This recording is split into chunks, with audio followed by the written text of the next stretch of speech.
ये कहानी है चैंग की, जो कि हमारी तरह एक बेरोजगार लड़का होता है, जिस वजह से उसके पापा उसे हमेशा डांटते रहते हैं। लेकिन एक दिन चैंग की किस्मत बदलती है और स्पिरिट्स की दुनिया में से सबसे ज्यादा पावरफुल स्पिरिट वेपन चैंग को अपने मालिक के रूप में चुनता है। जब चैंग मौत की कगार पर था, लेकिन ये स्पिरिट वेपन इतना ज्यादा ताकतवर होता है कि इस दुनिया में बहुत सारे लोग इसे हासिल करना चाहते हैं, और इसी वजह से अब चैंग की जिंदगी पूरी तरह से तहस महस होने वाली है। कहानी की शुरुआत में हमारा मेन कैरेक्टर हमें बताता है कि मेरा नाम चैंग तियान है और मैं 20 साल का हूँ और इस वक्त मैं कॉलेज में हूँ। बात करें मेरी हॉबीज की, तो मुझे एंशिएंट चीजों के बारे में जानने में बड़ी दिलचस्पी है। अब जब चैंग अपने कमरे में होता है, तभी उसके पिता उसे डिनर के लिए बुलाने आते हैं और दोस्तों चैंग के पिता एंशिएंट चीजों पर रिसर्च करते हैं और अपने पिता की ही वजह से बचपन से ही चैंग को एंशिएंट चीजों में दिलचस्पी आ गई थी। अब इसके बाद खाना खाने के दौरान चैंग के पिता उससे कहते हैं, मैंने सुना कि कल तुम अपने कॉलेज के बाहर लोगों को उनकी किस्मत बता रहे थे, उनकी हाथों की रेखाएं पढ़कर। ऐसी फालतू की चीजें करना बंद कर दो। अब तभी चैंग के पिता को किसी का कॉल आता है। ये कॉल उनके बॉस का था, सो अब वो अपने बॉस के साथ काम की बात करने लगते हैं, जिसके बाद हमें पता चलता है कि चैंग के पिता को अपने काम के सिलसिले में 2 हफ्तों के लिए सिटी एक्स जाना होगा। वहीं दूसरी ओर चैंग अपने कंप्यूटर पर अपने घर के आसपास मौजूद एंशिएंट बुक स्टोर्स को सर्च करने लगता है और तभी उसे एक बुक स्टोर के बारे में पता चलता है। अब इसके बाद हम देखते हैं कि चैंग उसी बुक स्टोर पर आ जाता है, पर यहाँ उसे दुकान का मालिक तो नजर आता ही नहीं। जिसके बाद चैंग यहाँ पुरानी किताबों को देखने लगता है, लेकिन तभी अचानक उसे कुछ अजीब सी आवाज सुनाई देने लगती है और फिर देख कर लगता है जैसे यहाँ हालात बिगड़ने वाले हैं। चैंग यहाँ से घबराकर भाग जाता है। वो भागकर काफी दूर आ जाता है, लेकिन उसके हाथ में उसी बुक स्टोर की एक किताब होती है। इसे वो खरीद चुका है। अब इसके बाद जब वो घर जा रहा था, तभी कोई लड़की उससे आकर टकरा जाती है। हम देखते हैं कि कुछ गुंडे उस लड़की का पीछा कर रहे थे और इसके बाद वो उस लड़की को पकड़ के उसे पीटने लगते हैं। चैंग देखता है कि ये लड़की तो उसी के कॉलेज की है, पर यहाँ चैंग उस लड़की की मदद नहीं कर सकता क्योंकि वो गुंडे उसे भी पीट देंगे। लेकिन तभी वो देखता है कि उसकी किताब उन गुंडी लोगों के पास में पड़ी हुई है। उस लड़की से उसके सारे पैसे चुराने के बाद इस गुंडे की नजर चैंग की किताब पर जाती है। अब वो चैंग के पास जाकर कहता है, क्या ये फॉर्च्यून टेलिंग की किताब तुम्हारी है? क्या तुम मुझे मेरा फॉर्च्यून बता सकते हो? और जब चैंग ऐसा नहीं करता, तब वो गुंडा उसकी किताब लेकर यहाँ से जाने लगता है और जब चैंग उसे रोकने की कोशिश करता है, तब वो गुंडा चैंग को मारकर उसे खुद से दूर कर देता है। लेकिन मौका पाकर चैंग अपनी किताब लेकर यहाँ से भाग जाता है। लेकिन अब वो गुंडे चैंग का पीछा करने लगते हैं। चैंग गलियों से भागता हुआ उन गुंडों के सामने अड़चने डालता हुआ भागता रहता है और जैसे ही उसे लगता है कि अब वो उन गुंडों से बच गया है, तभी वो गुंडे उसके सामने आ जाते हैं। और इसके बाद जब चैंग उस गुंडे के हमले से बचने की कोशिश करता है, तब गलती से उस गुंडे का पैंट ही उतर जाता है, जो देख लोग वहाँ फोटो खींचने लगते हैं। और यही मौका देख चैंग यहाँ से फिर भाग निकलता है और भागते हुए वो यहाँ एक पार्क में आ जाता है। लेकिन अगले ही पल में इस पार्क के चारों ओर एक डोमेन बन जाता है। इससे पहले कि चैंग को कुछ समझ आता, यहाँ पर वही मेन गुंडी एक अजीब से आदमी के साथ आ जाता है। ली नाम का ये गुंडा कहता है, तुमने लोगों के सामने मेरी बेइज्जती की है, अब तुम्हें इसकी सजा मिलेगी। और इसके बाद ली के इशारा करते ही ये अजीब सा आदमी अपने वेपन से चैंग पर एक प्रेशराइज्ड हमला करके चैंग को दूर गिरा देता है। और इसके बाद ली चैंग के ऊपर लात रख के कहता है, ये जो ताकत है ना, इसका सामना तुम जैसा एक मामूली इंसान कभी नहीं कर पाएगा। और उसके बाद ये अजीब सा आदमी चैंग पर हमला करके उसके हाथ और पैरों को काट देता है। और अब यही देख ली बहुत ज्यादा खुश होता है। वो चैंग को अपने पैर से और पीटता है और तभी चैंग का खून उसकी किताब पर गिर जाता है। और इसके बाद वो अजीब सा आदमी चैंग पर अपना आखिरी हमला करता है, चैंग को खत्म करने के लिए। लेकिन तभी चैंग खुद को एक अजीब सी जगह पर पाता है और उसके सामने एक अजीब सा दरवाजा होता है। ये नर्क का द्वार है और जैसे ही चैंग उसे छूता है, यहाँ इस डोमेन में एक पावरफुल प्रेशर क्रिएट होने लगता है और इस अजीब सी ताकत के बीच में से एक अजीब सा आदमी निकलता है और देख कर लगता है कि जैसे इसके पास भी कुछ अनोखी ताकतें हैं। और उसे देख ये बंदा कहता है, जब से मैं इस दुनिया में आया हूँ, मुझे मेरा सामना करने वाला कोई नहीं मिला, पर शायद आज मुझे लड़ने में मजा आएगा। और ये बंदा कहता है, लेकिन मुझे तुम जैसे पिद्दू से लड़ने में कोई मजा नहीं आएगा। ये बात सुन ये आदमी उस बंदे पर हमला कर देता है, लेकिन उसके हमले को ये बंदा बस अपनी एक ही उंगली से रोक लेता है और उसे खुद से दूर करके ये बंदा चैंग के जख्मों को भी पूरी तरह से ठीक कर देता है। ये देख ली कहता है इन दोनों को खत्म कर दो, और अब वो आदमी इन दोनों के ऊपर एक पावरफुल अटैक करने के लिए चार्ज अप होने लगता है। लेकिन तभी ये बंदा चैंग से कहता है तुमने मुझे इस दुनिया में बुलाया है, शायद से अब वक्त आ गया है। और इसके बाद जब ये आदमी अपना मोस्ट पावरफुल अटैक करता है तब ये बंदा भी एक बहुत ही पावरफुल अटैक क्रिएट करता है। और दोस्तों ये हमला सच में बहुत ज्यादा खतरनाक था। इस हमले से वो आदमी एक ही बार में खत्म हो जाता है। और इसके बाद हमें जानने को मिलता है कि ये बंदा और वो आदमी ये स्पिरिट्स हैं और इनके पास स्पिरिट पावर होती हैं। पर यहाँ चैंग को कुछ समझ नहीं आता। दूसरी ओर उस आदमी की स्पिरिट के खत्म होने के बाद यहाँ ली भी बहुत कमजोर पड़ जाता है। और इसके बाद यहाँ पर ली की मौत हो जाती है। और इसके बाद वो एक अजीब सी रोशनी बनकर उड़ जाता है। और इसके बाद हम एक लड़की को देखते हैं जो इस अजीब सी रोशनी को देख मुस्कुरा कर कहती है कि आखिरकार तुम मुझे मिल ही गए। अब अगले सीन में चैंग एक डरावना सा सपना देखकर जाग पड़ता है। वो अपने सपने में उस स्पिरिट वाले बंदे को लिप टू लिप किस करने वाला था। वो चैन की सांस लेता है कि ओह ये सब एक सपना था। लेकिन तभी वो देखता है कि वही बंदा उसके बगल में बिना वस्त्रों के लेटा हुआ है और यही देख वो चिल्ला पड़ता है। इसके बाद चैंग उससे कहता है क्या बे तू कौन है और बिना कपड़ों के मेरे बिस्तर पर क्या कर रहा है। अब इसके बाद एक साथ वॉकिंग करते हुए चैंग फिर पूछता है तुम कौन हो और तुमने इतनी आसानी से उस अजीब से आदमी को कैसे हरा दिया था। तभी वो बंदा कहता है मेरी किस्मत खराब है जो मैं इस दुनिया में तुम्हारे द्वारा सम्मन हुआ। तुम्हारे अंदर तो कोई स्पिरिट पावर ही नहीं है और हम दोनों के एक साथ जुड़े होने की वजह से मेरी पावर भी बहुत कम हो गई है और इसीलिए मैं लगभग अपनी सभी मेमोरीज को भूल चुका हूँ। वैसे दोस्तों अब हम इस बंदे को बाई कहकर बुलाएंगे, ओके। अब इसके बाद चैंग के कमरे में चैंग बाई से कुछ सवाल पूछना चाहता था लेकिन तभी उसे अपने माँ के आने की आवाज आती है। इसीलिए वो बाई को कहीं पर छुपाने लगता है। लेकिन तभी चैंग देखता है कि उससे मिलने के लिए तो एक सुंदर कन्या आई है और इन मोहतरमा का नाम है टीना। और इतनी सुंदर कन्या को देख चैंग का दिल गार्डन गार्डन हो जाता है। और दोस्तों टीना का कहना है कि वो चैंग के साथ उसके कॉलेज में पढ़ती है और वो चैंग के साथ अकेले में कुछ बात करना चाहती है। चैंग की माँ इन दोनों को क्वालिटी टाइम देने के लिए बाहर भेज देती है। अब एक साथ घूमते हुए चैंग पूछता है मिस टीना मैंने आपको अपने कॉलेज में पहले कभी नहीं देखा, क्या आप सच में मेरे कॉलेज में पढ़ती हैं? लेकिन तभी टीना चुटकी बजाती है और उसके ऐसा करते ही वहाँ उसके कुछ साथी आ जाते हैं। चैंग पूछता है ये सब क्या है? टीना कहती है मैं यहाँ एक डील करने आई हूँ। कल तुमने किसी को सम्मन किया था है ना, पर शायद से तुम दोनों ही एक दूसरे को पसंद नहीं करते। कैसा रहेगा अगर तुम उसे मुझे दे दो? अब चैंग के कुछ भी कहने से पहले यहाँ बाई आ जाता है। मैम मुझे लगता है कि आपको ये सवाल मुझसे पूछना चाहिए था। और इसके बाद बाई टीना के हाथ को चूमते हुए कहता है वैसे आप बहुत खूबसूरत हैं मैम। और टीना यहाँ बाई को देखती रह जाती है कि ये कितना ज्यादा हैंडसम है। अब ये प्यार मोहब्बत वाला सीन देख चैंग कहता है ये सब क्या हो रहा है हाँ? और तू साले लड़कियों से तो अच्छे से बात करता है, मेरे सामने एटीट्यूड दिखाता है। और तभी टीना का ये साथी बंदा कहता है चिरकुट मैडम से दूर हो। पर बाई कहता है पता लगाना चाहेगा कि कौन है चिरकुट। लेकिन तभी यहाँ चैंग चिल्ला कर कहता है बस बहुत हो गया, मैं बाई को तुम लोगों को नहीं बेचने वाला। मैं भले ही बहुत ताकतवर नहीं हूँ लेकिन मिस टीना मेरे भी कुछ उसूल हैं। बाई ने मेरी जान बचाई है इसीलिए मैं उसे आपको नहीं बेचूंगा। जिसके बाद बाई और चैंग वापस घर आ जाते हैं। अब दोस्तों मैं तुम्हें बता दूं कि बाई एक स्पिरिट वेपन है, इसीलिए चैंग उससे पूछता है कि ये स्पिरिट वेपन क्या होते हैं। सो अब सबसे पहले बाई चैंग को शेंग युआन आर्सेनल के बारे में बताता है। ये एक ऐसा दरवाजा है जो अपने अंदर हर एक तरह के वेपन को स्टोर करके रखे हुए है और ये वेपन्स बहुत ही ज्यादा ताकतवर होते हैं।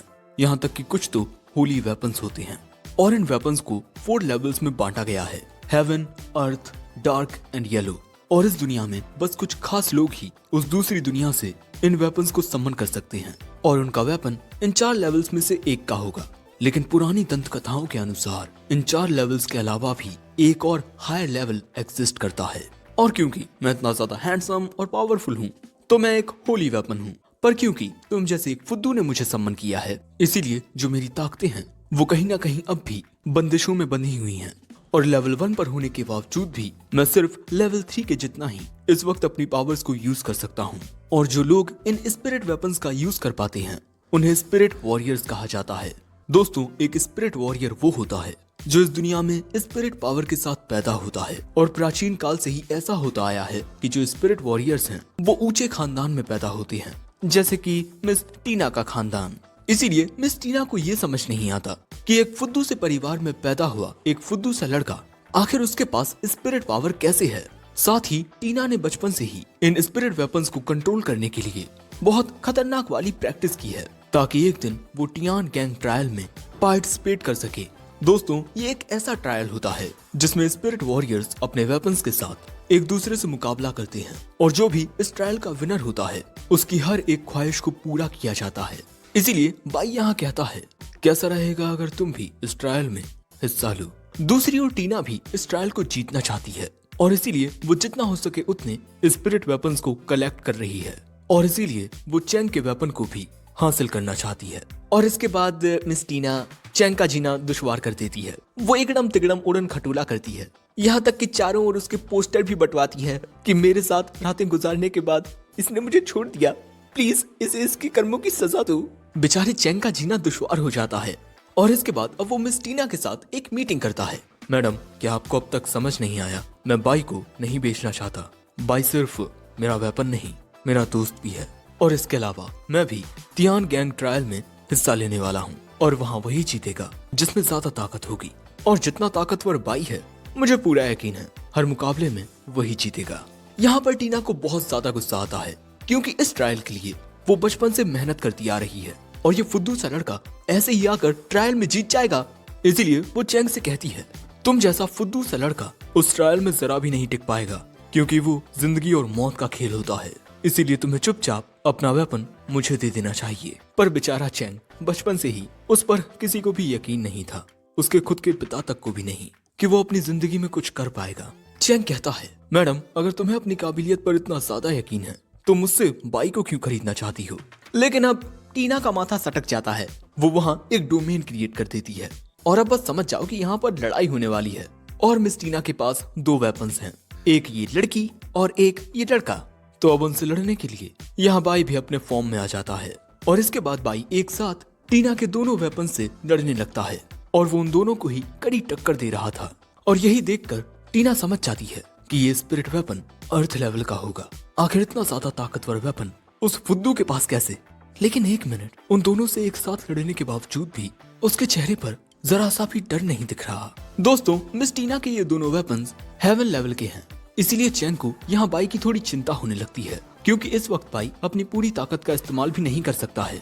टीना कहती है, जितना मैंने सोचा था ये वेपन उससे ज्यादा टफ है। लेकिन तभी अचानक वहाँ एक बंदा एंट्री लेता है और कहता है, मैं भी इस लड़ाई में शामिल होना चाहता हूँ। और दोस्तों, ये बंदा तियानजुन हॉल से है, और इसका नाम आओ तियान है, और इसके साथ है इसका साथी दोस्त। उसे देख टीना कहती है, आओ तियान, तुम बार बार मेरे काम के बीच क्यों आते हो? क्या तुम मुझसे पिटना चाहते हो? वो कहता है, तुम्हारा ये जो घमंड है ना, इसे चेयरमैन माफ कर सकते हैं, मैं नहीं। और तुम यहाँ इस बच्चे के साथ लड़ने आई हो, मुझे तो इसका वेपन कुछ खास नहीं लगता। ये सुन चैंग कहता है, तुम तो ऐसे बोल रहे हो जैसे तुम्हारे तियानजुन हॉल में बहुत सारे हेवनली वेपन्स हों। ये बात सुनते ही आओ तियान अपने वेपन को सम्मन करता है, जो कि हेवन लेवल का होता है। आओ तियान कहता है, बच्चे, अगर तुम यहाँ से भागना चाहते हो तो भाग जाओ। पर चैंग कहता है, मैं इतनी सुंदर लड़की को यहाँ अकेले छोड़कर भाग तो नहीं सकता। ये बात सुन टीना शर्माने लगती है। सो चैंग कहता है, अरे मैं तुम्हारी बात नहीं कर रहा, मैं तो इन पिंकी मोहतरमा की बात कर रहा हूँ। ये देख आओ तियान कहता है, क्या बे चिरकुट, तू मेरा सामना अपने इस पिच्चे से वेपन के साथ करेगा? ये बात सुनते ही बाई आओ तियान के ऊपर एक हमला कर देता है, लेकिन वहाँ कोई निंजा टाइप लड़की आकर आओ तियान को बचा लेती है, और अगले ही पल में मिस टीना अपने वेपन से आओ तियान के कीशन पर हमला कर देती हैं। कीशन जियान के हमले को रोक लेता है, और इसके बाद वो उसे खुद से दूर करके मिस मोई के हमले को भी रोक लेता है। अब इसके बाद इनके बीच फाइट शुरू हो जाती है, लेकिन कीशन को यहाँ एक दिक्कत आ रही थी। जियान और मोई का टीम वर्क बहुत ज्यादा परफेक्ट होता है, इसलिए एक के बाद एक लगातार कीशन पर हमले होते जा रहे थे। वहीं यहाँ बाई सामना कर रहा है इस निंजा का, और दोस्तों, इस निंजा की स्पीड बहुत ज्यादा होती है। ये बहुत तेजी के साथ बाई पर कई हमले करती है, पर बाई इसके सभी हमलों से बच जाता है। और यही देख ये निंजा सोचती है कि क्या ये वेपन सच में सिर्फ अर्थ लेवल पर है। तभी मिस टीना अपने वेपन्स जियान और मोई को अपनी अल्टीमेट पावर यूज करने को कहती है। अब इसके बाद जियान अपनी सीक्रेट आर्ट्स का यूज करता है, जिस वजह से कीशन कमजोर होकर अपने घुटनों पर आ जाता है। और इसके बाद मिस मोई अपनी सीक्रेट आर्ट का यूज करती हैं, जिस वजह से कीशन अब यहाँ आग में जलने लगता है। हमें जानने को मिलता है कि जियान और मिस मोई हस्बैंड वाइफ हैं और इन दोनों की स्पेशल आर्ट्स एक दूसरे से कोरिलेट करती हैं और इनकी ये स्किल्स टॉप रैंक की हैं और इन दोनों के एक साथ होने पर इन्हें हरा पाना लगभग नामुमकिन है। यही देख नोलैन आओतियान से कहता है, अभी के लिए हमें वापस लौट जाना चाहिए और इसकी रिपोर्ट चेयरमैन को देनी चाहिए। चैंग कहता है, छू छू चलो भागो यहाँ से। अब आओतियान को ना चाहते हुए भी यहाँ से अपने साथियों के साथ भागना पड़ता है। और इसके बाद मिस टीना चैंग से कहती हैं, देखो अभी के लिए मैं तुम्हारे साथ मिलकर काम करने को तैयार हूँ, तो अभी हम पार्टनर्स हुए। ये बात सुन हमारा चैंग बहुत ज्यादा खुश हो जाता है, क्योंकि वो अपनी जिंदगी में पहली बार किसी लड़की के साथ हाथ मिलाने वाला था। अब अगले सीन में आओतियान इन सब की खबर अपने चेयरमैन को देता है। चेयरमैन गुस्से में आकर कहता है, मैं धीरे धीरे ये कोशिश कर रहा था कि उस टीना को अपने साथ मिला लूं, लेकिन तुमने सारा गुड़ गोबर कर दिया। आओतियान माफी मांगते हुए कहता है, मैं क्या करता मास्टर, वो लड़की हर बार आपकी बेइज्जती करती है, इसीलिए मैंने सोचा कि मैं उसे सबक सिखा दूं। अब इसके बाद यहाँ बैठा एक और बंदा कहता है, इन लोगों की बताई बातों के मुताबिक वहाँ एक और वेपन था, है ना? शायद से उस वेपन में कुछ अनोखी काबिलियत है। हमें इनके चेयरमैन की आवाज आती है। आओतियान की बेवकूफी की वजह से मुझे डर है कि वो स्पेशल वेपन कहीं मिस टीना के साथ ना हो जाए। तभी इस बंदे के बगल में बैठी ये लड़की कहती है, वो टीना हर बार मास्टर के ऑफर को रिजेक्ट कर देती है, पता नहीं खुद को क्या समझती है वो। तभी आओतियान कहता है, वो लड़की ना बहुत ही ज्यादा एटीट्यूड गर्ल है। मैंने सुना था कि जब एक बार वो मौत की कगार पर थी तभी उसके वेपन सम्मन हुए थे। और दोस्तों ऐसी सम्मनिंग को डेथ सम्मन कहते हैं। हमें जानने को मिलता है कि स्पिरिट वॉरियर्स दो तरह से स्पिरिट वेपन्स को सम्मन कर सकते हैं। पहला होता है डेथ सम्मन। ऐसे में स्पिरिट वॉरियर मौत की कगार पर होने पर नर्क के द्वार तक पहुंचने के बाद अपना वेपन सम्मन कर पाता है। और जो दूसरा तरीका होता है वो होता है एक रिचुअल परफॉर्म करके। और क्योंकि मिस ई और जियान हस्बैंड वाइफ हैं, इसीलिए मिस टीना एक ही बार में दो वेपन सम्मन कर पाती है। पर क्योंकि टीना ने एक ही बार में दो हेवन लेवल के वेपन्स को सम्मन कर लिया था, इसीलिए अब वो और हेवन लेवल के वेपन्स को सम्मन नहीं कर सकती है। और दोस्तों इन रिचुअल्स को आप पैसे देकर भी परफॉर्म नहीं कर सकते हैं, वरना मिस टीना की फैमिली बहुत अमीर है, बहुत ज्यादा। अब इसके बाद चैंग मिस टीना से पूछता है कि वैसे ये टियानजुन हॉल क्या चीज है। वो बताती है कि टियानजुन हॉल सैकड़ों सालों से एग्जिस्ट करता आया है और ये एक ऐसी ऑर्गेनाइजेशन है जिसका काम सिर्फ वेपन्स कलेक्ट करना है। और तियानजुन क्लैन के साथ जियान और मिस मोई का बड़ा पुराना रिश्ता है, इसीलिए ये लोग मिस टीना से लड़े बिना ही उन्हें अपनी टीम में शामिल करना चाहते हैं। और वैसे भी टीना से लड़ना कोई फायदे का सौदा नहीं होगा, क्योंकि उसके पास दो हेवन लेवल के वेपन्स हैं। तभी यहाँ ये बंदा कहता है, टियान गैंग ट्रायल जल्द ही आने वाला है और भले ही मिस टीना कितनी ही चालाक क्यों ना हो, वो अकेले इस ट्रायल को नहीं जीत सकती है। इसीलिए अब वो शायद उस चैंग नाम के लड़के को अपनी टीम में शामिल करेगी। और यहाँ मिस टीना चैंग से कहती है, बी माई मैन। अरे उसके कहने का मतलब है कि चैंग उसकी टीम में जुड़ जाए। चैंग कहता है, आपका साथ देने में मेरा क्या फायदा होगा। वो कहती है कि कल रात की फाइट के बाद तियानजुन हॉल अब तुम्हारी भी दुश्मन बन गई है और वो लोग तुमसे कल रात का बदला लेने जरूर आएंगे। वो लोग तुम्हें मार भी सकते हैं, लेकिन अगर तुम मेरे साथ शामिल हो जाओ तब मैं तुम्हारी मदद कर सकती हूँ। चैंग कहता है, मुझे आपका साथ देने में कोई एतराज नहीं है, पर कहीं इसमें मेरी जान को खतरा तो नहीं है ना। ये बात सुन टीना चैंग से पूछती है कि जिस बंदे को उसने पार्क में हराया था उस बंदे के साथ क्या हुआ, चैंग को पता है। दोस्तों चैंग नहीं जानता कि उस बंदे को हराने के बाद उसके साथ क्या हुआ। सो यहाँ बाई उसे बताता है कि जब किसी शख्स का वेपन खत्म हो जाता है तब उसका मास्टर भी मारा जाता है, क्योंकि एक स्पिरिट वॉरियर अपने स्पिरिट वेपन के साथ अपनी आत्मा से जुड़ा होता है। ये बात सुन चैंग के होश उड़ जाती हैं। अपने पार्क में फाइट की थी वो मर चुका है। और यहाँ टियानजुन हॉल ये डिसाइड करते हैं कि ये मिस टीना और चैंग से फाइट करेंगे। और इसके बाद हमें एक अजीब से शख्स की झलक भी देखने को मिलती है। और वहीं यहाँ पर ये जान कि इन लड़ाइयों में लोग मारे भी जाते हैं, चैंग घबरा जाता है। यही देख बाई कहता है, अगर तुम्हें इतना डर लग रहा है तब तुम्हें मुझे मिस टीना को दे देना चाहिए और अपने कमरे में जाकर छुप जाना चाहिए। लेकिन चैंग फैसला करता है कि वो भी इस ट्रायल में हिस्सा लेगा। और दोस्तों आज से ये लोग एक टीम है इसके बाद मिस टीना चैंग को अपने घर बुलाती हैं ताकि वो उसे इस ट्रायल के बारे में और भी बातें बता सकें। लेकिन जब चैंग मिस टीना के घर पहुंचता है तब उसका मुंह इतना बड़ा घर देख खुला का खुला रह जाता है। अब दरवाजा खुलते ही बहुत सारी मेट्स इनका वेलकम करती हैं। मिस टीना यहाँ कहती हैं कि आज से तुम भी मेरे साथ यहीं रहोगे और मिस टीना ने सारी अरेंजमेंट्स कर दी हैं। टीना ने चैंग की माँ को भी कुछ दिनों के लिए यहीं बुला लिया है, वरना वो घर पर अकेली रह जाती। टीना कहती है, आंटी इसे अपना ही घर समझिए और आराम से यहाँ आराम कीजिए। अब इसके बाद हमें जानने को मिलता है कि टीना को चैंग के परिवार की काफी फिक्र हो रही थी, इसीलिए उसने चैंग की माँ को यहीं बुला लिया। उसने चैंग के पिता को भी बुलाया था पर वो इस वक्त काफी बिजी हैं, इसीलिए वो यहाँ आ नहीं सके। अब आगे टीना चैंग को बताती है कि कोई भी स्पिरिट वॉरियर अपने पास बस 2 ही हेवन लेवल के स्पिरिट वेपन्स को रख सकता है। इसका मतलब तुम्हें एक और बार ट्राई करना चाहिए, हो सकता है तुम्हें एक और बहुत अच्छा वेपन मिल जाए। पर चैंग कहता है कि इस रिचुअल को करने में तो 1 लाख रुपए लगते हैं, मेरे पास तो 54 भी नहीं है। मिस टीना कहती हैं कि अरे मैं हूँ ना। अब इसके बाद मिस टीना समनिंग रिचुअल को परफॉर्म करती हैं, जिससे यहाँ एक समनिंग सर्कल अपीयर हो जाता है और इसके बाद चैंग फिर से अपनी स्पिरिट को वेपन्स की दुनिया के दरवाजे के पास पाता है और उस दुनिया से निकलती है एक फीमेल वेपन। मेरा नाम है जी हुआ और आपके बुलाने पर मैं आ चुकी हूँ मास्टर। इसे देख बाई कहता है, एक अर्थ लेवल की छोटी बच्ची। ये बात सुन जी हुआ बाई को चिढ़ाते हुए बोलती है, मैं कोई छोटी बच्ची नहीं हूँ। अब यहाँ इनके बीच खतरनाक लड़ाई हो सकती थी, तो चैंग यहाँ मामले को शांत करता है और इसके बाद ये चैंग से कहती है, आप ना मुझे थोड़े थोड़े मेरे पुराने मास्टर की तरह लगते हो। उनका नाम फेंग शियान था। दोस्तों, फेंग शियान हिस्टोरिकल पीरियड के 3 किंगडम्स में सबसे ज्यादा स्ट्रॉन्ग जनरल था। और इसके बाद जी हुआ कहती है कि पिछली बार मैं अपने मास्टर को बचा नहीं पाई थी, लेकिन इस बार मैं आपकी हिफाजत करूंगी, माई न्यू मास्टर। अब इसके बाद टाइम आता है डिनर का। इतना सारा खाना देख जी हुआ के मुंह में पानी आ गया था और इसके बाद हमें जानने को मिलता है कि ये खाना चैंग की माँ ने बनाया है और ये खाना खाते ही जी हुआ को जन्नत का एहसास होता है। टीना भी ये देख हैरान हो जाती है कि चैंग की माँ कितना स्वादिष्ट खाना बना लेती हैं। अरे हमारे बाई को भी ये खाना बहुत अच्छा लगता है। और यहाँ पर मिस्टर जियान अपनी मोहतरमा को अपने हाथों से खाना खिलाते हैं। कुल मिलाकर यहाँ पर सबको चैंग की माँ के हाथों का खाना बहुत ज्यादा पसंद आता है।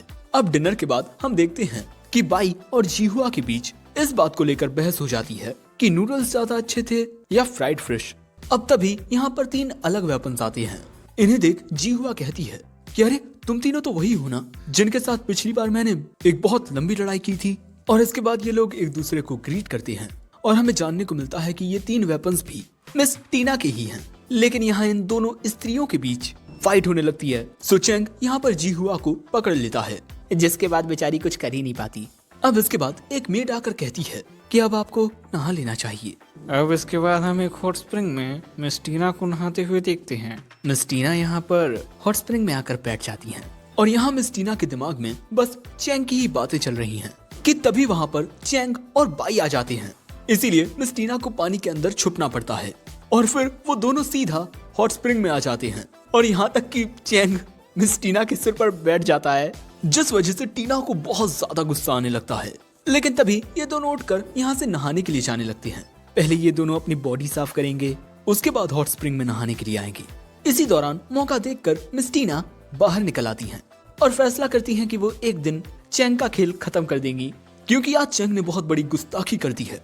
लेकिन इसके बाद ये छुपकर उन दोनों की बातें सुनने लगती हैं। बाई पूछता है कि तुमने मिस टीना की मदद करने का फैसला क्यों किया।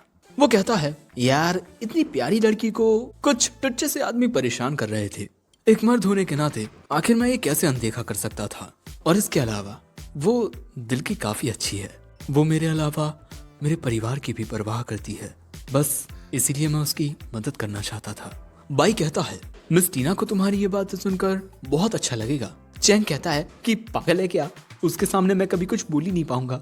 लेकिन मिस टीना तो ये सब सुन चुकी हैं। टीना यहाँ से ये कहकर चली जाती है, मुझे नहीं चाहिए तुम्हारी मदद। अब अगले सीन में हम देखते हैं कि चैंग की माँ यहाँ से जाने का डिसाइड करती हैं, क्योंकि अगर वो यहाँ रहेंगी और उनके हस्बैंड घर पर पहुँच गए तो उनका ख्याल वहाँ कौन रखेगा। टीना कहती है, आंटी आपको कोई भी काम पड़े ना बस मुझे कॉल कर देना, ओके। अब इसके बाद चैंग की माँ यहाँ से चली जाती हैं और उनके जाते ही टीना कहती है, हमारे पास आराम करने का बिल्कुल भी वक्त नहीं है, हमें खुद को और ज्यादा ताकतवर बनाना होगा। और तुम्हें एक बहुत ही स्ट्रिक्ट ट्रेनिंग करनी पड़ेगी। अब इसके बाद चैंग की इंटी पिंटी ट्रेनिंग शुरू हो जाती है। जियान और मिस ई चैंग की ट्रेनिंग करवाते हैं। अब इसके बाद हम देखते हैं कि एक मेडिकल असिस्टेंट वाली वेपन बाई का एग्जामिनेशन करती है। ये एक ऐसी वेपन है जिसके पास लड़ने की कुछ खास काबिलियत नहीं है, इसे बस मेडिकल की नॉलेज है। और बाई की फिजिकल रिपोर्ट देखकर ये कहती है तुम एक होली वेपन हो, लेकिन अगर तुम इसी तरह से लड़ते रहे तब तुम नहीं बच पाओगे। यानी कि शायद से बाई की हालत कहीं ना कहीं खराब होती है। अब अगले सीन में हम देखते हैं कि चैंग इन सब के साथ एक बुक खरीदने के लिए आया है। चैंग की ऐसी हरकतें देख टीना कहती है ये ना बिल्कुल एक छोटे बच्चे की तरह है। लेकिन ये बात सुनते ही मिस ई थोड़ी उदास हो जाती हैं और कहती हैं कि पिछली जिंदगी में तो हम मिल नहीं सके, पर मैं उम्मीद करती हूँ कि इस जिंदगी में हम अपने बच्चे से मिल सकें। इसके बाद हम एक छोटे बच्चे को देखते हैं जो कहता है कि पिछली जिंदगी में आप दोनों ने मुझे छोड़ दिया था और इस जिंदगी में भी आप दोनों वैसा ही करेंगे, इसीलिए मैं आपसे मिलना ही नहीं चाहता। और तभी ये दोनों इस बच्चे को अपने पीछे देखते हैं और उसे देखते ही समझ जाते हैं कि ये उन्हीं के बेटे का रीइंकार्नेशन है। और तभी ये बच्चा अपने वेपन को भी सम्मन कर लेता है और तभी बाई को भी एक पावरफुल स्पिरिट पावर महसूस होती है। इसके बाद टीना यहाँ पर एक डोमेन क्रिएट कर देती है। दोस्तों इस बच्चे का नाम चिन है और यहाँ पर जियान को चिन के स्पिरिट वेपन में से बहुत ही ज्यादा पावरफुल प्रेशर फील होता है। अब इसके बाद जियान ट्रांसफॉर्म होकर पहले हमला करने के लिए जाता है, पर चिन का वेपन जियान को पीछे धकेल देता है। दूसरी ओर चैंग और बाई भी तेजी से भागते हुए टीना के पास पहुंचने की कोशिश कर रहे हैं। और दोस्तों ये पुराने एंशिएंट वेपन्स में से एक है ताइशू, इसीलिए ये बहुत ज्यादा ताकतवर भी है। और इसके बाद ताइशू और जियान के बीच फाइट होने लगती है। जियान यहाँ थोड़ा जख्मी भी हो जाता है। ये देख मिस ई भी ट्रांसफॉर्म होकर ताइशू से लड़ने के लिए आ जाती हैं, क्योंकि ताइशू एंशिएंट टाइम्स का एक होली वेपन है। इसीलिए टीना इन दोनों से इनकी स्पेशल आर्ट्स यूज करने को कहती है, जिसके बाद ये दोनों एक साथ अपनी स्पेशल आर्ट्स का यूज करते हैं। पर ताइशू इन दोनों के हमलों को बहुत ही आसानी से रोक लेता है, जो देख इन तीनों के होश उड़ जाते हैं। और यही देख ताइशू कहता है कि इतने हैरान क्यों हो रहे हो, कहीं वो कॉम्बो अटैक तुम्हारा हुकुम का इक्का तो नहीं था? वो तो बड़ा कमजोर था। चलो मैं तुम्हें दिखाता हूँ कि एक स्पेशल अटैक क्या होता है। और इसके बाद ये अपनी पावर से एक पावरफुल अटैक करता है और यह हमला बहुत ही ज्यादा खतरनाक होता है। दोस्तों इस हमले से जमीन बीच में से कट जाती है, पर जियान और मिस ई अभी भी सही सलामत होती हैं। इसीलिए चिन कहता है यार इन्हें जल्दी खत्म करो, मुझे घर जाकर कार्टून देखने हैं। अब इसीलिए ताइशू इन सब को खत्म करने के लिए एक फाइनल अटैक करता है, पर वक्त पर चैंग यहाँ आकर मिस टीना को बचा लेता है। ये देख ताइशू चैंग पर भी हमला कर देता है, पर बाई अपने बैरियर से उन्हें प्रोटेक्ट कर देता है। बाई को देख ताइशू थोड़ा हैरान हो जाता है। बाई कहता है क्या तुम मुझे जानते हो? माफ करना पर मैं तुम्हें नहीं जानता। ताइशू कहता है मैंने कभी सोचा नहीं था कि मैं ये घटिया चेहरा फिर कभी देखूंगा। और इसके बाद ताइशू मन में कहता है आखिर ये इस दुनिया में कैसे आ सकता है। और इसके बाद ताइशू फिर से एक पावरफुल अटैक की तैयारी करने लगता है। और इसी दौरान चिन को एक अजीब सी आवाज परेशान करने लगती है। चिन को तकलीफ में देख ताइशू चिन के पास पहुंच जाता है और कहता है आज तो मैं तुम सबको जाने देता हूँ, पर अगली बार मैं तुम सबको खत्म कर दूंगा। और इसके बाद ताइशू चिन को लेकर यहाँ से चला जाता है और अपने बच्चे की ऐसी हालत देख मिसी पूरी तरह से टूट जाती हैं। चैंग यहाँ पूछता है कि आपका बेटा आपसे नफरत क्यों करता है। अब अगले सीन में हम इन सबको मेंशन में देखते हैं। चैंग यहाँ फिर पूछता है कि आखिर वो आप दोनों से नफरत क्यों करता है। मिसी कहती हैं कि इसकी कुछ वजहें हैं। मेरे पिता ओएजी का जन्म एक बहुत ही अनोखे मुहूर्त में हुआ था और उन्हें फर्स्ट स्वॉर्ड्समिथ के नाम से जाना जाता था। एक दिन इन बाप बेटी को एक जख्मी लड़का मिला और ये जख्मी लड़का और कोई नहीं जियान था। इसके बाद जियान इन्हीं के साथ रहने लगा और वो मिस ई के पिता के साथ मिलकर स्वॉर्ड्समिथ का काम भी करने लगा। और फिर धीरे धीरे इन दोनों को एक दूसरे से प्यार हो गया। पर एक दिन महाराज की ओर से मिस ई के पिता को एक आदेश मिला कि वो महाराज के लिए 3 तलवारें बनाएं। जिसके बाद जियान और मिस ई के पिता ने एक साथ मिलकर 3 अनोखी तलवारें बनाई। तलवारें बनाने के बाद इनका परिवार एक सफर पर निकल गया। एक ऐसा सफर जिसमें ये लोग ताकतवर तलवारें बनाते। चलते चलते ये लोग एक पहाड़ के पास पहुंचते हैं और वहां पहुंचकर इन्होंने तलवारें बनाना शुरू कर दिया। और 3 साल के बाद इन्होंने एक तलवार बनाई जिसे पूरे यूनिवर्स में द बेस्ट स्वॉर्ड का दर्जा भी मिला। और दोस्तों इस वक्त वो तलवार टियानजुन हॉल के मास्टर जन लू के पास है। लेकिन तलवारें बनाने के बाद जब ये अपने गांव में वापस पहुंचे तब वहां एक युद्ध चल रहा था और युद्ध की वजह से जियान और मिस ई अपने पिता से अलग हो गए और उसके बाद ये लोग अपने पिता से वापस कभी नहीं मिले। इसके बाद वहां के महाराज ने इन्हें फिर से एक आदेश दिया कि ये फिर से उनके लिए अनोखी तलवारें बनाएं, पर इस बार इन्होंने मना कर दिया और इसीलिए गुस्से में आकर उस राजा ने उस गांव को ही पूरी तरह से चला दिया जिसमें ये रहा करते थे। और इसके बाद ना चाहते हुए भी इन्होंने 2 होली कोर्स से तलवारें बनाने का काम शुरू कर दिया। लेकिन होली कोर्स से बनने वाली तलवारों को बनाने का रिचुअल बहुत अलग होता है। इन्होंने आग में अपने खून की आहुति भी दी और आखिरकार ये तलवारें बनाने में कामयाब रहे। वैसे इस टाइम तक मिसी गर्भवती हो चुकी थी और क्योंकि जियान को राजा की नियत पर शक था इसीलिए वो अपने साथ सिर्फ फीमेल स्वॉर्ड को लेकर गया और उसने मेल स्वॉर्ड को अपनी बीवी के पास छुपा कर रख दिया। और इसके बाद वही हुआ जिसका जियान को डर था। राजा ने जियान को मरवा दिया और फिर उसने मिस ई को भी ढूंढकर उन्हें भी मरवा दिया। लेकिन इस वक्त तक मिसी अपने बच्चे को जन्म दे चुकी थी और उनके बच्चे को एक बूढ़े आदमी ने बचा लिया था और फिर उसी ने उस बच्चे का पालन पोषण किया। थोड़ा बड़ा होने के बाद वो बच्चा अपने माता पिता की मौत का बदला लेने गया पर वो राजा का कुछ नहीं बिगाड़ सका। जिसके बाद उसी बूढ़े आदमी ने इनके बेटे को एक बात बताई कि अगर वो अपनी बलि दे दे तब वो अपने माता पिता का बदला ले सकता है। जिसके बाद वो बूढ़ा आदमी इनके बच्चे का सिर राजा के पास लेकर गया।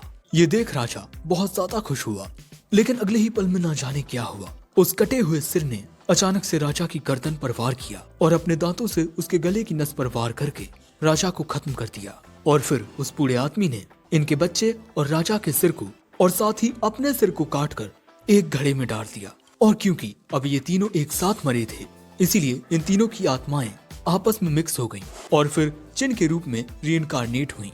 इसीलिए चिन की आत्मा फुल्ली कंप्लीट नहीं है। चैन कहता है कि इस वक्त हम चिन की मदद के लिए कुछ नहीं कर सकते क्योंकि उसके पास ताइशू है जो कि एक होली वेपन है। टीना कहती है कि हाँ ये सच है कि ताइशू की ताकत बहुत ज्यादा खतरनाक है, इसीलिए इन्हें कोई ऐसा रास्ता ढूंढना होगा जिससे ये लोग ताइशू का सामना किए बिना ही चिन को ठीक कर सकें। अब अगले दिन किसी के कॉल से चैन की आंख खुलती है और जैसे ही चैन कॉल उठाता है वो हैरान हो जाता है। दूसरी ओर हम टीना के साथ इस शख्स को बैठा हुआ देखते हैं जिसे हम एक बार पहले भी देख चुके हैं और ये यहाँ मिस टीना से कुछ बात करने आया है।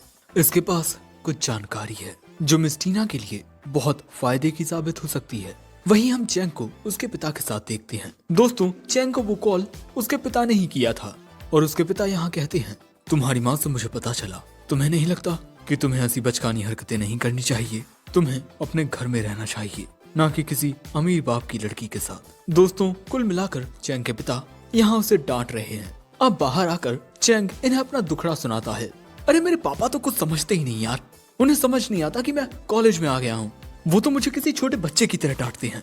वहीं यहाँ मिस टीना कहती हैं मैनेजमेंट वालों को हम स्पिरिट वॉरियर्स के मामले में दखल अंदाजी करने की इजाजत नहीं है। ये शख्स कहता है कि हाँ मैं जानता हूँ, मैं तो बस आपको कुछ बताने आया हूँ कि आखिर क्यों मिस ई और मिस्टर जियान के बेटे चिन का बिहेवियर इतना खराब है। इन सब के पीछे तियान जुन हॉल के मास्टर का हाथ है। और इसके बाद हमें डार्क सेरेमनी के बारे में पता चलता है। दोस्तों ये भी एक सम्मन सेरेमनी है, लेकिन इसमें एक इंसान की बलि दी जाती है जिसके बाद एक बहुत ही ज्यादा पावरफुल वेपन सम्मन किया जा सकता है। लेकिन उस वेपन में इमोशंस नहीं होते, वो वेपन बस लोगों की जान लेने की एक मशीन होता है। और ताई जुन हॉल के मास्टर ने भी वेपन्स कलेक्ट करने के लिए बहुत सारे लोगों की जान ली है। महाशय की बातें सुन टीना पूछती है कि क्या तुम्हारे पास इसका कोई सबूत है। वो कहता है मेरे पास कोई सबूत तो नहीं है, पर एक और इन्फॉर्मेशन है जान लू की हेवन लेवल स्किल के बारे में। तभी यहाँ मिस टीना को एक मैसेज आता है, एक फोटो जो कि चिन ने भेजी थी। चिन कुछ लोगों को आग के बीच में रखकर सेल्फी ले रहा है। ये देखते ही मिस ई यहाँ से चली जाती हैं और तभी मिस टीना इस बात की खबर चैंग को देती हैं और 10 मिनट के अंदर उसे जल्द से जल्द अपने मेंशन में वापस आने को कहती हैं। जिसके बाद चैंग कहता है लगता है कोई बहुत बड़ी परेशानी आ गई है, हमें जल्दी से वापस लौटना होगा। दूसरी ओर हम देखते हैं कि ये तीनों उस लोकेशन पर पहुंच चुके हैं जहां पर कुछ देर पहले चिन था और थोड़ी ही देर में यहाँ एक डोमेन अपीयर हो जाता है। मिस टीना समझ जाती हैं कि ये एक जाल था जो इन्हें यहाँ बुलाने के लिए बिछाया गया था और इससे पहले कि वो चैंग को इस बारे में इन्फॉर्म कर पाती कोई चीज आकर उनके फोन में लगकर उनके फोन को तोड़ देती है। दोस्तों यहाँ पर ताई जुन हॉल के ये मेंबर्स आ चुके हैं और ये मिस टीना को अपने साथ लेने आए हैं, लेकिन टीना इनके साथ चलने से साफ इनकार कर देती है। सो अब ये लड़की टीना से लड़ने के लिए आती है। यहाँ मिस ई चिन को समझाने की कोशिश करती हैं, पर चिन उनकी कोई बात सुनता ही नहीं। लेकिन इसके बाद इस लड़की से लड़ने के लिए मिस ई और जियान ट्रांसफॉर्म हो जाते हैं। लेकिन अगले ही पल में ये लड़की यहाँ एक बहुत ही खतरनाक हमला करती है और उस हमले से टीना को बचाते वक्त जियान जख्मी हो जाता है। दोस्तों, इस लड़की की ताकत ताइशू के लेवल की होती है, लेकिन टीना को ये समझ नहीं आता कि एक इंसान इतना ज्यादा ताकतवर कैसे हो सकता है। ये लड़की कहती है, तुम जैसी अमीर खानदान में पैदा हुई लड़की ये कभी नहीं समझ पाएगी कि इस ताकत को पाने के लिए मैंने कितना दर्द सहा है। इसके बाद जियान और मिस ई अपनी स्पेशल आर्ट्स का यूज करते हैं। दूसरी ओर बाई तेजी से चैंग को उड़ाते हुए ले जा रहा था, क्योंकि बाई को मिस टीना और उनके वेपन्स की बहुत फिक्र हो रही थी। वहीं यहाँ हम देखते हैं कि इन दोनों की ये कंबाइन स्किल जो इनके ओपोनेंट की पावर को कम कर देती है, इसका इस लड़की पर कोई असर नहीं होता। दूसरी ओर बाई चैंग को हार्मोनी इंस्टॉलेशन के बारे में बताता है। ये एक ऐसा स्टेज होता है जिसमें एक स्पिरिट और उसका मास्टर आपस में एक साथ जुड़ जाते हैं, और इस वक्त यही इस लड़की के साथ हो रहा है। ये भी अपने वेपन के साथ कंबाइन हो चुकी है और इसके बाद ये मोहतरमा एक साथ ही जियान और मिस ई से लड़ने लगती है और ये अकेली ही उन दोनों पर भारी भी पड़ती है। यहाँ तक कि इसके एक वार से जियान बहुत ज्यादा जख्मी हो जाता है और जब मिस ई उसे दूर हटाने जाती हैं, तब वो मिस ई को भी लात मार के जख्मी करके दूर गिरा देती है और इसके बाद एक और अटैक करती है, जिससे इन दोनों को बहुत ज्यादा तकलीफ होती है। और इसके बाद ये फिर से टीना से पूछती है, तुम मेरे साथ चलोगी या नहीं। टीना को समझ नहीं आता कि वो क्या करे, क्योंकि मिस ई और जियान बहुत ज्यादा तकलीफ में होते हैं। टीना के कुछ भी जवाब ना देने पर ये लड़की फिर से इन दोनों पर हमला कर देती है और अब इन दोनों को इतनी ज्यादा तकलीफ में देख मिस टीना कहती हैं, प्लीज अब तुम दोनों लड़ना बंद कर दो, हम उससे नहीं जीत पाएंगे। लेकिन तभी अचानक एक अजीब सा साया उसके सामने आकर कहता है, रोने से कुछ नहीं होता। मिस टीना कहती हैं, पर मैं इस वक्त कुछ नहीं कर सकती, हमारा दुश्मन इस वक्त हार्मोनी इंस्टॉलेशन में है। वो साया कहता है, तुमने बचपन से अब तक इतनी ज्यादा मेहनत की और अब तुम हार मान रही हो। और इसके बाद जब वो मोहतरमा इन दोनों को खत्म करने वाली थी, तभी मिस टीना बीच में आ जाती हैं, क्योंकि वो इन दोनों को खोना नहीं चाहती। ये लड़की कहती है, मुझे लगता है कि अब तुम्हें मेरी बात मान लेनी चाहिए, हार मान लो और मेरे साथ चलो। लेकिन तभी मिस ई कहती हैं, मिस टीना आप हमारे लिए हमारी औलाद जैसी हैं, हमने आपको बचपन से अब तक बड़े होते हुए देखा है और हमें सच में आप पर गर्व है। और अगले ही पल में हम देखते हैं कि यहाँ बहुत तेज रोशनी चमकने लगती है, यानी कि दोस्तों इन तीनों के बीच हार्मोनी इंस्टॉलेशन का प्रोसेस शुरू हो गया है। यानी कि ये एक दूसरे के साथ एक इतना गहरा बॉन्ड बना चुके हैं कि अब ये हार्मोनी इंस्टॉलेशन कर सकते हैं। और इसके बाद हम देखते हैं कि मिस टीना की फुल ट्रांसफॉर्मेशन होने लगती है, आउटफिट वगैरह चेंज हो जाते हैं और अब मिस टीना के पास ये दोनों तलवारें भी होती हैं। और ये देख ये लड़की हैरान रह जाती है। और अब यहाँ टीना कहती है, तुमने मेरे परिवार को नुकसान पहुंचाया है और अब तुम्हें इसकी सजा मिलेगी। टीना की बात सुन ये लड़की कहती है, इतनी ओवर कॉन्फिडेंट मत हो, तुम जिस लेवल पर अभी पहुंची हो मैं वहाँ बहुत पहले पहुंच चुकी हूँ। टीना कहती है, मैं समझ चुकी हूँ कि यहाँ तक पहुँचने के लिए तुमने भी बहुत दर्द सहा है, लेकिन तुमने मेरे परिवार के साथ जो किया है मैं उसके लिए तुम्हें माफ नहीं कर सकती। और इसके बाद ये दोनों एक दूसरे से लड़ने के लिए तैयार हो जाती हैं। दूसरी ओर हम आउतियान और नोलन को देखते हैं, जो टीना के मेंशन के पास आ चुके हैं। इनका प्लान है टीना के मेंशन को बर्बाद करना और इनकी मदद के लिए इनके साथ यहाँ बहुत सारे लोग होते हैं। लेकिन मेंशन के पास पहुँचते ही इन लोगों को रुकना पड़ता है, क्योंकि यहाँ इन्हें रोकने के लिए जी हुआ मौजूद थी। तुम सभी यहाँ से वापस चले जाओ वरना मैं तुम सबकी टांगे तोड़ दूंगी। अब इसके बाद हमें पता चलता है कि दुश्मन के इस प्लान का अंदाजा बाई को पहले ही लग चुका था कि दुश्मन ने इनके लिए एक जाल बिछा कर रखा है। ये बात जानने के बाद चैंग यहाँ एक प्लान बनाता है, जिसमें ये सबसे पहले दुश्मन का सामना करने के लिए जी हुआ को भेजेंगे और अब इनकी जीत इसी प्लान पर डिपेंड करती है। और अब प्रेजेंट में दुश्मन जी हुआ की बात नहीं सुनते। आउतियान अपने वेपन से जी हुआ पर हमला बोल देता है। अब आउतियान कीशन के साथ जी हुआ का सामना करने लगता है और नोलन इनके बाकी के साथियों को ऑर्डर देता है कि ये लोग चौकन्ने रहें। दोस्तों हम देखते हैं कि जी हुआ कीशन को अपने पीछे भगाकर ले जा रही होती है और यही इनका प्लान होता है। जैसे ही बाकी के ये गद्दार मेंशन में अंदर जाने के लिए आगे बढ़ते हैं, इनका सामना करने के लिए सबसे पहले बाई आता है। दोस्तों शायद से ये हमें पास्ट का सीन दिखाया जा रहा है, जब टीना ने चैंग को कॉल करके उसे मेंशन में आने के लिए कहा था। अब यहाँ टीना के बाकी के वेपन्स भी होते हैं और अब यहाँ पर इन लोगों के बीच फाइट होने लगती है। यहाँ पर मिस टीना के वेपन्स बहुत ही आसानी से विलन्स पर भारी पड़ रहे थे, वो उन्हें खत्म करते जा रहे थे।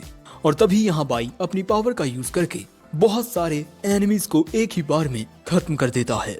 और जब तक चैंग बाहर आकर बाई को रोकता है कि वो इन सबको खत्म ना करे, तब तक काफी देर हो चुकी थी। बाई उन सभी को एक ही बार में खाक कर देता है। चैंग गुस्से में कहता है कि तुम्हें इन सबको मारने की क्या जरूरत थी। बाई कहता है, क्या तुम्हें ये बात अब तक समझ नहीं आई कि टियान गैंग ट्रायल में हिस्सा लेने का मतलब ही अपनी जान को दांव पर लगाना होता है। साथ ही अपने दुश्मन की जान लेते वक्त हमें जरा भी नहीं हिचकिचाना चाहिए। दूसरी ओर हम देखते हैं कि टीना अब जाकर इस लड़की पर हमला करती है और टीना का ये अटैक काफी ज्यादा पावरफुल होता है। इसकी ताकत इतनी ज्यादा होती है कि वो लड़की काफी दूर फेंक जाती है, लेकिन इसके बाद भी टीना लगातार हमले करना जारी रखती है और उसके हमले अब इस लड़की को काफी ज्यादा डैमेज पहुंचा रहे थे। बस 2 हमलों में ही ये लड़की बहुत ज्यादा कमजोर पड़ जाती है और एक पिलर से जाकर टकराती है। और इसके बाद टीना उसके सामने आकर कहती है, शायद से मैं ये मुकाबला जीत चुकी हूँ। लेकिन वो लड़की यहाँ फिर से खड़ी होती है और टीना पर एक पावरफुल अटैक करती है, पर उसके हमले से बचकर टीना पलटवार करती है और इस हमले की वजह से वो लड़की बहुत ही ज्यादा कमजोर पड़ जाती है। अब इसका स्पिरिट वेपन इससे कहता है कि अब ये लड़की बहुत ज्यादा ताकतवर हो चुकी है, हम इसे नहीं हरा पाएंगे और इसीलिए अब इस लड़की को यहाँ से भागना पड़ता है। चिन अपने वेपन के साथ ये सब देख रहा था कि टीना का हार्मोनी इंस्टॉलेशन काफी ज्यादा पावरफुल है। सो अब चिन भी यहाँ से जाने का फैसला करता है, लेकिन जाने से पहले वो कहता है, अगली बार जब हमारी मुलाकात होगी तब तुम सब मारे जाओगे। लेकिन दुश्मन के जाते ही हम देखते हैं कि टीना थक कर अपने घुटनों पर बैठ जाती है, क्योंकि उसने लगभग अपनी पूरी स्पिरिट पावर का यूज कर लिया है। दूसरी ओर हम देखते हैं कि जीहुआ कीशन को काफी ज्यादा दूर लेकर आ चुकी है। तभी आओतियान कीशन को जीहुआ पर हमला करने को कहता है। कीशन जाकर सीधा जीहुआ पर अटैक करता है और यह अटैक काफी पावरफुल होता है। और तभी अचानक नोलन की वेपन पीछे से आकर जीहुआ पर हमला करती है, पर वक्त पर वहाँ बाई आकर जीहुआ को बचा लेता है। अब ये सब देखकर ये दोनों समझ जाते हैं कि ये इनका प्लान था, लेकिन फिर भी नोलन कहता है, तुम्हें क्या लगता है तुम इस जीहुआ और इस अजीब से वेपन के साथ हमारे 2 हेवन लेवल वेपन्स को हरा पाओगे? और इसके बाद ये दोनों एनिमी वेपन लड़ने के लिए तैयार हो जाते हैं। ये निंजा तो खुद को गायब कर लेती है और वहीं बाई कीशन के हमले को रोकता है, लेकिन उसका हमला काफी पावरफुल होता है। हालातों को देख चेंग सोचने लगता है कि अब उसे क्या करना चाहिए, क्योंकि इस वक्त जीहुआ उसे प्रोटेक्ट कर रही है। वहीं बाई को अकेले कीशन का सामना करने में दिक्कत आ रही है। साथ ही इनका एक और वेपन है जो इस वक्त इनविजिबल है। तभी चेंग को एक आइडिया आता है और इसके बाद वो जीहुआ के साथ आओतियान पर हमला कर देता है, जो देख नोलन को अपने वेपन से आओतियान को बचाने के लिए जीहुआ को रोकना पड़ता है। और इसी मौके का फायदा उठाकर बाई निंजा पर हमला कर देता है, पर हम देखते हैं कि कीशन एक बैरियर बनाकर निंजा को बचा लेता है। और तभी जो निंजा होती है वो चेंग पर एक जानलेवा हमला कर देती है। अब इसके बाद हमें जीहुआ का उसके पुराने मास्टर के साथ लास्ट मोमेंट दिखाया जाता है, जहाँ जीहुआ का मास्टर उसकी आंखों के सामने मर रहा था। उसका मास्टर कहता है, माफ करना, पर अब मैं तुम्हें अकेला छोड़कर जा रहा हूँ, पर अब तक हमेशा मेरा साथ देने के लिए शुक्रिया। और अब प्रेजेंट में हम देखते हैं कि चेंग पर हुआ हमला जीहुआ खुद पर ले लेती है, जिससे वो गंभीर रूप से घायल हो जाती है। और इसके बाद जीहुआ पलटवार करके उस निंजा को खुद से दूर कर देती है, लेकिन अब उसकी हालत काफी खराब होने लगी है। वो कहती है, मुझे माफ कर दीजिए मास्टर, मैं आपकी ज्यादा कुछ मदद नहीं कर सकी। और यही कहकर जीहुआ अपना दम तोड़ देती है।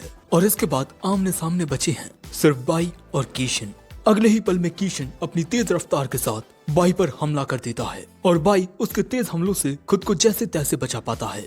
दोस्तों, कीशन की पावर बहुत ज्यादा स्ट्रॉन्ग होती है। वहीं जीहुआ की मौत की वजह से चेंग बहुत ज्यादा रो रहा था। वो यहाँ हर एक चीज का दोष खुद को देता है कि उसी की वजह से जीहुआ की जान गई है। और यहाँ चेंग के इतना ज्यादा अनस्टेबल हो जाने की वजह से अब कीशन बाई पर भारी पड़ने लगा है। कीशन एक बहुत ही खतरनाक हमला करता है और उस हमले को रोकने में ही बाई की बहुत ज्यादा ताकत खर्च हो जाती है। और अब कीशन बाई को खत्म करने वाला था कि तभी वहाँ पर मिस ई और जियान की तलवारें आ जाती हैं। मेरा मतलब तलवारों के रूप में वही आ जाते हैं और वो दोनों एक साथ कीशन पर हमला कर देते हैं। और तभी टीना यहाँ पहुंचकर जीहुआ की हालत देखती है और इसके बाद हम देखते हैं कि जीहुआ गायब होने लगती है। लेकिन दोस्तों, वो मरी नहीं है। टीना ने जीहुआ को अपनी थोड़ी स्पिरिट पावर दे दी है, जिससे थोड़ा आराम करने के बाद जीहुआ ठीक हो जाएगी। चैंग ये बात जान चैन की सांस लेता है कि जीहुआ की जान बच चुकी है।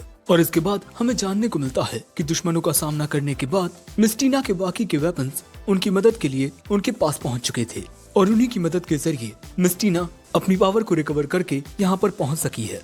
अब इसके बाद चैंग और मिस टीना दुश्मन से लड़ने के लिए तैयार हो जाते हैं।